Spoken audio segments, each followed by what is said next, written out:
time for your favorite segment, DCRC and MC. MC. Michael Chandler, what's up, baby? Welcome back, man. What's up, boys? Glad to be back with you, man. Good to see you guys' face.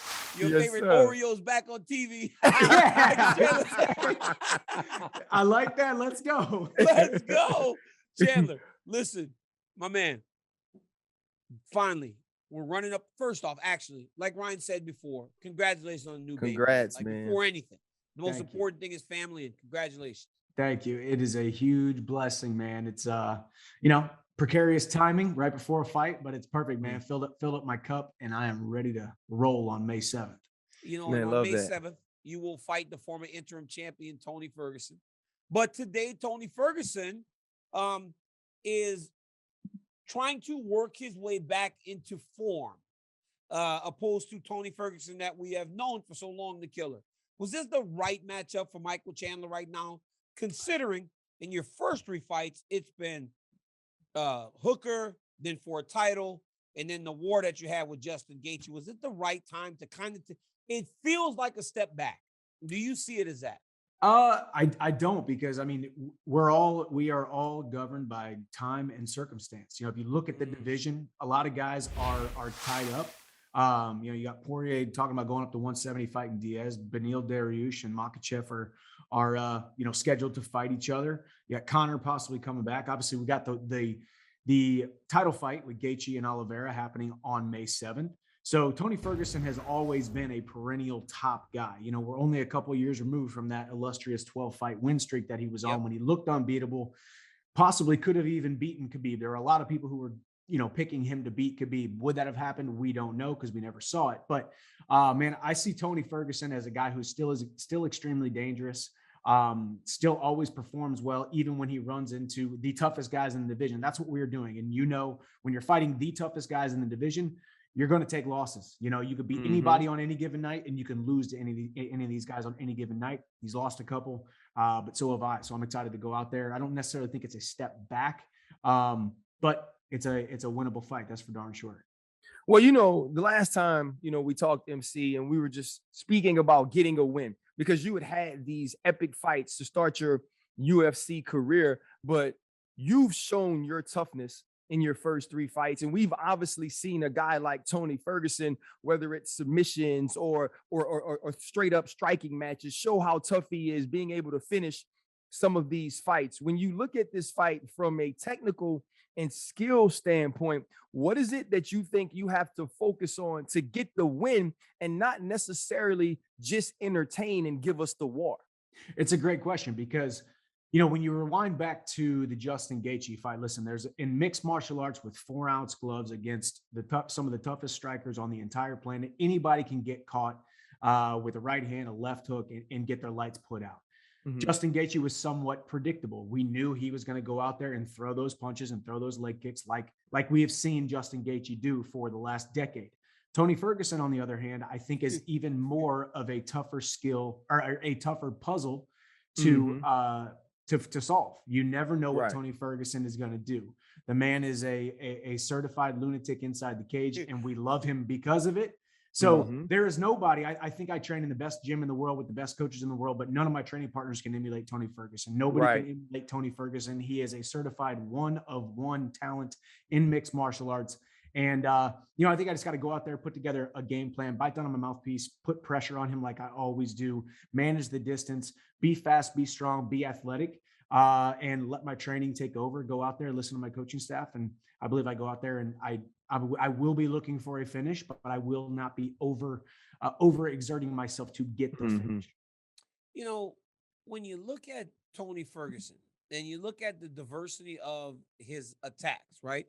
Imanari roll, submissions, he's kind of dancing out there, right? When Ferguson gets into his flow, he's as difficult a puzzle as anyone to solve. With that being said, it feels as though the reason he is a bit he struggled as of late is because everyone has kind of taken him out of his comfort zone. Oliveira did it immediately with the takedowns. We saw Justin Gaethje force him to stand. What's the approach that Michael Chandler takes this next weekend to ensure that he never finds that flow state that makes him so dangerous? I think that's something that I have focused on in the last couple of years. I think, and I was telling one of my training partners the other day, listen, whenever certain guys stand in front of you, I know when I stand in front of my opponent, they think I am fast, I am strong, I am unpredictable, I am explosive. They don't know when I'm going to attack. So the goal is to prove them right. Keep them guessing at all times. You saw it with Dan Hooker, constantly going to the body. He was thinking I was trying to take him down, come up with the left hand and knock him out. So I think a diversity of attack for myself while also staying basic, as well as composed and confident and smart and sharp. And like you said, don't let Tony get into the flow, and continue to know that I have just as great a cardio as Tony. I can push for 15 minutes hard. We've seen it now numerous times. And go out there and take him down if I want to take him down, beat him up on the ground if I want to beat him up on the ground. If the fight progresses and he gets back up and we stay on our feet, or we stay on our feet for 15 minutes, I'm confident everywhere. And I have trained as such to be able to put myself in that kind of situation. MC, the one thing we know about you is you weren't brought over to the UFC to be an also ran, right? You weren't a guy that was supposed to just be in the mix. We always expected, and as we've seen, expected you to be challenging for championships after having, two really good fights, two really good showings, but losing two in a row. How much pressure do you feel going into this Tony Ferguson fight to keep yourself at the top of 155 with so many fighters now kind of gaining momentum? Like you said, Benil and Islam have to fight. Obviously, Justin and Charles will fight. To make sure you stay in that same conversation, how much pressure are you feeling to perform and get your hand raised at the end of the night? It's a good question, because that is the most important part. I can't sit here and tell you guys that I want to be UFC champion and then go out there and throw caution to the wind every single time and just, smile with blood running down my face and enjoy the moment. The good thing is I have that gene inside of me, and that's something that can't be taught. You can't teach heart. You can't teach toughness. You can't teach grit. And I have that in droves. So I know I can trust myself when the going gets tough and you're down deep in the valley in the middle of those fights. I know I can pull it out and continue to fight extremely hard. With that being said, the easiest path to victory for me is to stay smart and sharp and get my hand raised. Be willing to disengage, be willing to negotiate these different exchanges with a little bit more of a veteranship, with a little bit more of a head on my shoulders, instead of just kind of the beast that is inside of me. And I think Tony Ferguson is the perfect opponent for that. Because ultimately, I told all the UFC fans and everybody that I wanted to come over and become champion. I do believe I will become UFC champion, but it's going to take some wins. And I think Tony Ferguson is the perfect opponent to get back on the winning track. And then after that, there's all kinds of different circumstances that could happen. Everybody wants to see me rematch Justin Gaethje. Everybody wants to see me rematch Charles Oliveira. So we'll see where the cards fall. The reality is, my boy Chandler needs a dub. Chandler, you need a dub. And I'm not even just talking about the octagon, because the last time you and I were on, I put a smackdown. Oh my gosh. Did you see the smackdown I put on this dude? Dude needs a dub. Dude needs a dub. Hey, I just watched your check-in with Justin Gaethje with the golf. And number one, I appreciate how many times you were asking him about me. And he kind of, threw me off to the side a little bit here. Dude, he's the spaciest human being. Yeah. He spaces out. Well, because here's what happens, man. Nobody knows the power of Daniel Cormier's constant questions. He never takes off the inquisitive hat. So Justin's just trying to go out there, wax some beers and wax some balls. And TC's in his ear asking him about his life goals and his opponents and all kind of stuff. And cheating and stealing money and moving the goalpost and changing the rules and all that. He definitely does that. He definitely does that. He's a cheater, bro. Gaethje beat you by 326 strokes, and he still lost $200 and lost the money somehow. Yeah. Hey, Chandler, Chandler, be honest.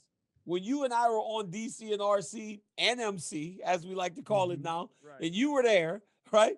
When you were there, I was the one that played against you, but I also judged the competition, right? And I was the one judging the competition. Exactly, dude. The deck, hey, it's the Fox Garden, the hen house, man. The deck is stacked against everybody when you're going against DC. But that's why we love them. It's secretly, that's why we love them. My man, Michael Chandler, bro. Every single time you come on, we love it, dude. Like, we love having you on. Sir.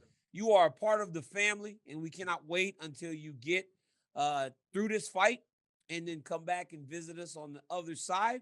Yes, sir. Hopefully, Michael Chandler, it's on the other side with a victory. As you said, you're ready to fight much more smart than you have been fun recently. Yes, sir. And I'll see you. I'm building that brand new studio in my backyard. So I'm going to have that, Dude, that bad dog ready. The studio, that studio is absolutely. I need to move to South Carolina or wherever you're living, because, bro. Wherever you're living, you are getting a lot for your money right now. That's right. That's right. We're working on it, man. Just building dreams. Thank you for watching ESPN on YouTube. For live streaming sports and premium content, subscribe to ESPN Plus.